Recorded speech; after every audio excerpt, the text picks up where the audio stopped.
So we do have some machines painting canvas, writing novels, writing poems, uh, creating new music records.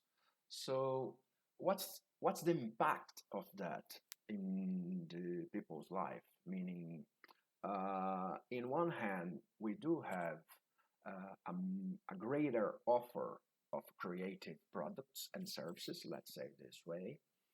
So that's good, right? I mean, greater offer, it's better, especially if you do consider the quality of the products. We're not talking about really about the quality. That's another point. We do have machines being capable of producing already all of that.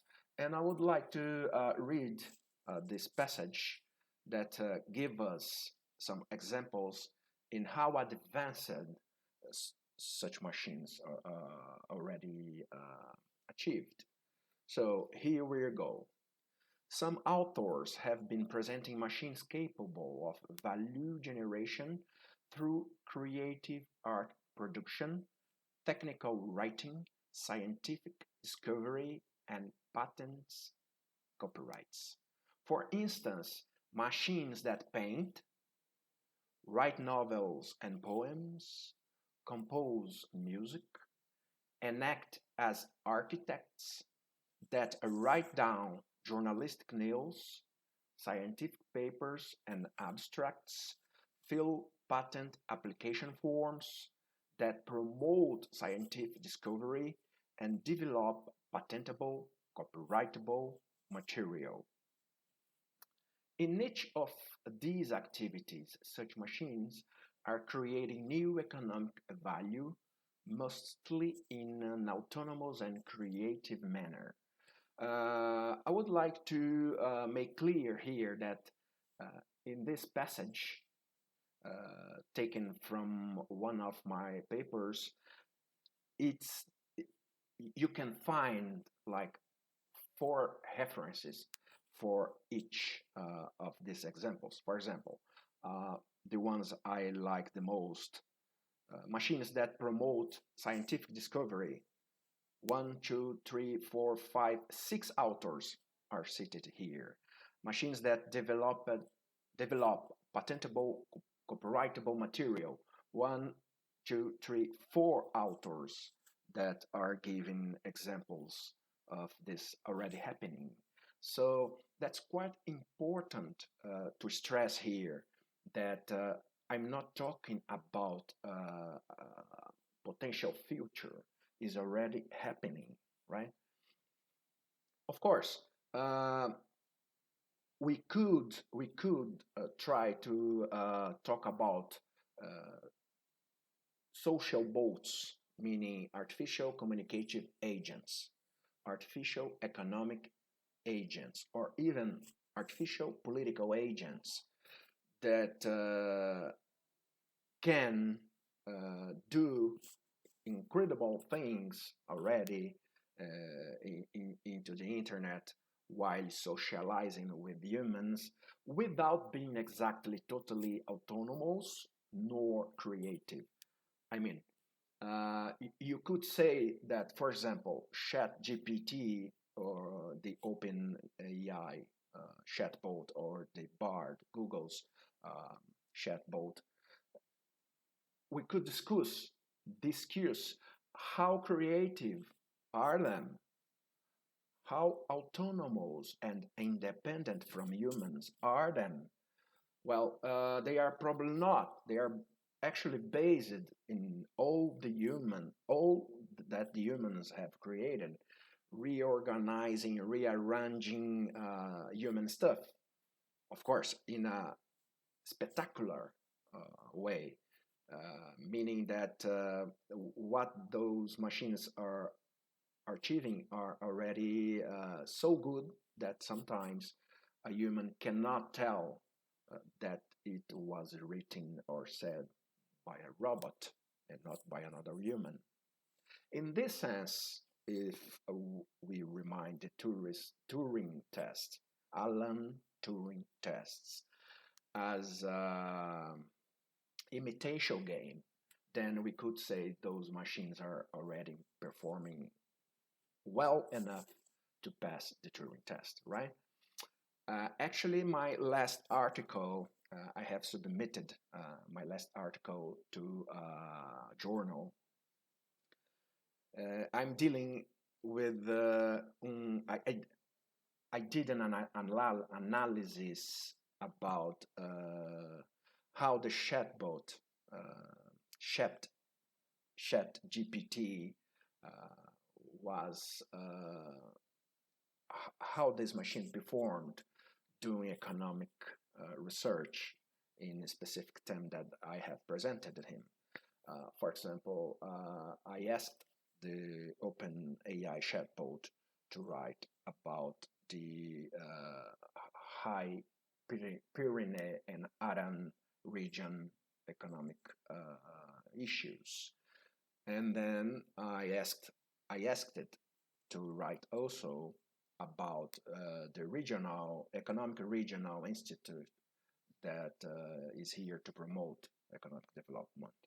So what I can say is that the machine, the Open AI chatbot, is already uh, replying extracts good enough to be taken as human work, meaning that it's already returning tests good enough to be taken and perhaps be accepted by human journals, academic journals. So what we're talking about then, it's not that important that to discuss here right now. Are the machines really creative? Are the machines, those machines, really autonomous? What I'm interested is how well such machines are already performing in order to produce economic products and services that can be uh, sold and make new wealth for somebody. That's another aspect of the equation that we can talk later. When a machine creates a poem that another machine is going to sell to a human, let's say in the Kindle store, the money goes to whom? Well, goes to a human that owns both machines, probably, or at least one of them. But what is important here? We do have already such environment or cloud environment, internet environment, the software environment that it's full of social bots doing communicative performances, economic products and services, and marketing them, selling them, converting them into dollar, whatever the money, euros, for example. And even political machines convincing people to vote for this and to this candidate. And that's a very sensitive problem. For example, in Brazil recently.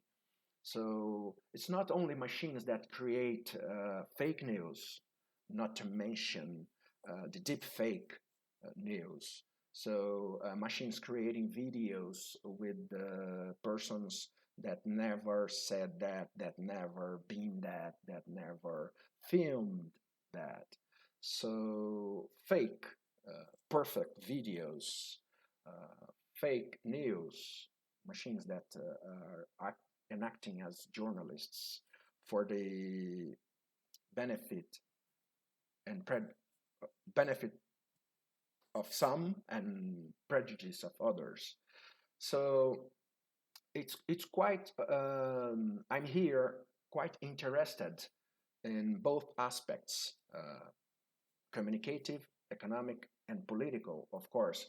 But from the economic bias, let's say this way, electing the economic impact of such machines into persons' lives, into our society, we should try to ask ourselves, what's our future given the existence and performance, so good performance of these machines? Well, some experts have been saying that, of course, such machines will impact our lives, people's lives. And they give us some examples. The unemployment they will cause is worrisome. Worrisome. I give you an example. Yesterday, I've read that British Telecom is going to fire uh, 10,000 persons, and until 2050, maybe they will make it 50,000 more unemployed because they are embracing artificial intelligence into the company. So that's a real example of how the chatbots and the artificial agents, communicative agents, are already helping the companies fire people. Another thing is that the participation of the wage into the GDP must fall along the time, meaning that more and more wealth is going to no-wagers, no-workers, uh, telling that more wealth is going to concentrate into the capitalists or entrepreneurs, etc. Then the other problem is it's a more wealth concentration into society. So how to deal with that? Well, trying to conceive new public policies in a way to avoid social disruption, political disruption, economic disruption, right? So we can find several initiatives in such aspects as well. So I will stop here because I do believe that this video aims really to prove that I can deliver a presentation, a course, a class in English. So I do appreciate the opportunity and I wish you well. Bye bye.